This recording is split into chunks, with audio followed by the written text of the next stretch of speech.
Mining malware may now be painfully familiar to anyone with even a passing awareness of cryptocurrency, but so far businesses and consumers alike are failing to significantly curb its growing threat. On May 14, Israeli cybersecurity firm Check Point released its latest global threat index, and for the fifth consecutive month it found that the Coinhive crypto miner is the most prevalent malware in the world, affecting 16% of organizations globally.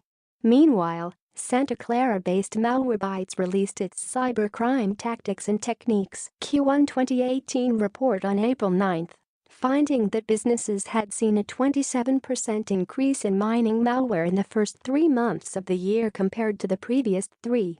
However, while the year-on-year growth in the value of cryptocurrencies would indicate that mining malware is going to continue spreading in parallel, there are some emerging signs that organizations at least are coming to terms with the threat posed by malware.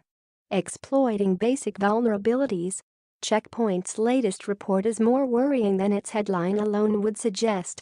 Not only does Coinhive, a JavaScript malware designed to mine Monero XMR, occupy the top spot on April's list of the 10 most wanted malware, but second place is taken by Cryptoloot, another stealthy undetectable miner of XMR. Similar to Coinhive, Cryptoloot has been around for several months, having entered the top 10 in December 2017, when Coinhive first claimed the number 1 spot. Perhaps more worrying are the means by which mining malware such as Coinhive and Cryptoloot are gaining footholds in its systems. According to Check Point, hackers are increasingly zoning in on more basic vulnerabilities, such as unpatched bugs in Microsoft Windows Server 2003 and in Oracle WebLogic. Maya Horowitz, Check Point's Threat Intelligence Group Manager, explained, with cryptomining malware's consistent growth, cybercriminals are innovating their techniques in order to find new ways to exploit victims' machines and net more revenue. Now that they're seeking to infiltrate networks using unpatched server vulnerabilities, this is a clear reminder to organizations that security basics, such as patching, are critical to ensuring that networks remain secure. 46% of the organizations Check Point surveyed had been attacked in April as a result of the Microsoft Windows Server 2003 vulnerability, while 40% had been hit because of the Oracle WebLogic flaw. According to Horowitz, it is troubling that so many organizations were impacted by these known vulnerabilities, especially as patches for both have been available for at least 6 months. Growth that benefits from relatively low risk. In other words, hackers are using known malware to exploit known vulnerabilities, yet despite the familiarity of their methods, organizations appear unable or unwilling to do much to guard themselves against the likes of Coinhive and Cryptoloot. It's largely for this reason that the detection of malware by businesses increased by 27% between Q4 2017 and Q1 2018. According to Malwarebytes' latest Cybercrime Tactics and Techniques report, underlining the extent to which firms have been caught napping by the cryptojacking wave. For consumers, the increase was 4,000%. What's interesting about such growth is that, as Malwarebytes notes in the report, virtually all other malware is on the decline. For example, it finds that the detection of ransomware among consumers declined by 35% between Q4 2017 and Q1 2018, while the overall volume remains low for business detections of such malware. For example, it was just under 6,000 in March, while mining malware detections were at a hefty 400,000.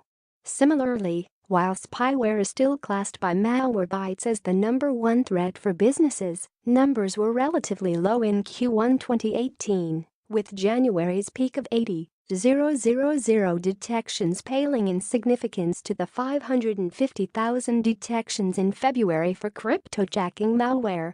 More interestingly, the report highlights a reason as to why businesses and consumers may not be doing all that much to prevent the exposure to mining malware.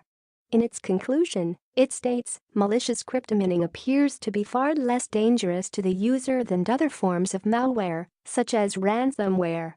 Indeed, as Yotam Gutman, The marketing VP at Israeli cybersecurity firm SecuriThings explains to Cointelegraph mining consumes CPU and bandwidth. The malware should not harm the host machine, nor should it impact the data on the machine, like corrupted or encrypted files. Infected machines tend to work slower and display higher than usual CPU, power and bandwidth consumption.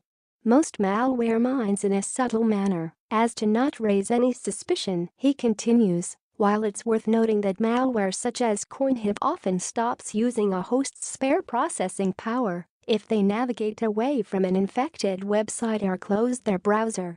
What's more, even if organizations or individuals are aware of a possible cryptojacking threat, they may not be moved enough to actually do anything. Others are aware that this may happen, but are not concerned. What could be the risk of malware that does not steal anything? Cryptojacking demand outweighs cybersecurity demand. Given that mining malware generally poses little in the way of an urgent risk, it's highly likely that its incidence will continue growing in the near future. On one hand, the incentive for businesses and consumers to protect themselves against it isn't as great as that for adware, spyware, or ransomware. On the other, the incentive to mine cryptocurrency illicitly, especially when legitimate mining costs are so high, is considerably large and will remain so for as long as cryptocurrencies such as XMR maintain or increase their respective values. Matt Walmsley, the head of EMEA marketing at AI-based cybersecurity firm Vectra, explains to Cointelegraph there is a pattern between the value of cryptocurrencies and the amount of cryptojacking that occurs. For example, we detected that as the value of cryptocurrencies like Bitcoin, Ethereum, and Monero increased, there was a corresponding uptick in the number of computers on university campuses performing mining or being cryptojacked by miners to process cryptocurrency hashes. Such a correlation paints a bleak picture, since even if mining malware isn't especially damaging when conducted on a smaller scale, it isn't without risks for larger organizations and servers. Devices that are cryptojacked today may be diverted to run more destructive payloads like ransomware or targeted data theft attacks, Walmsley says. The noise generated by these low-level security events also provides cover for more targeted advanced attacks to hide within. So, organizations that ignore cryptojacking, considering it as just a tolerable low-level security hygiene issue, may be bitten by their complacency when cybercriminals escalate their attacks. Tentative signs of improvement. The threat is therefore serious, yet despite the fact that Coinhive is celebrating its 5th consecutive month as Check Point's most wanted malware, there are some tentative signs that organizations are incrementally learning how to deal with it. For one, even though Check Point found that a significant 16% of organizations globally were affected by Coinhive in April, this percentage is in fact lower than that for every preceding month. In January, February, March, and April, the malware impacted 23%, 20%, 18% and 16% of organizations respectively, while the impact of cryptojacking malware overall declined from 55% in December to 42% in February. Businesses are therefore slowly getting a grip on mining malware, a fact also indicated by the very increase in detections recorded by Malwarebytes. The keyword here is detections, since it may not be the overall deployment or attempted use of mining malware that's increasing, but rather the ability of organizations to detect such malware when they're targeted by it, the recorded versus actual crime conundrum. However, against these flickers of hope, analysts and cybersecurity researchers would caution that hackers are almost always finding new targets for their malware and new ways of targeting them. Yotam Gutman warns, for what we can tell, the threat is not slowing down but only growing. Moreover, criminals are finding new computing devices to use, such as AI devices, so their potential target bank only grows. So sadly, the answer is no, there is no end to crypto mining in sight. The prediction that Internet of Things AI devices will be increasingly targeted as hackers shift their strategies has been made by other experts. With Symantec's latest internet security threat report forecasting, as malicious coin mining evolves, AI devices will continue to be ripe targets for exploitation.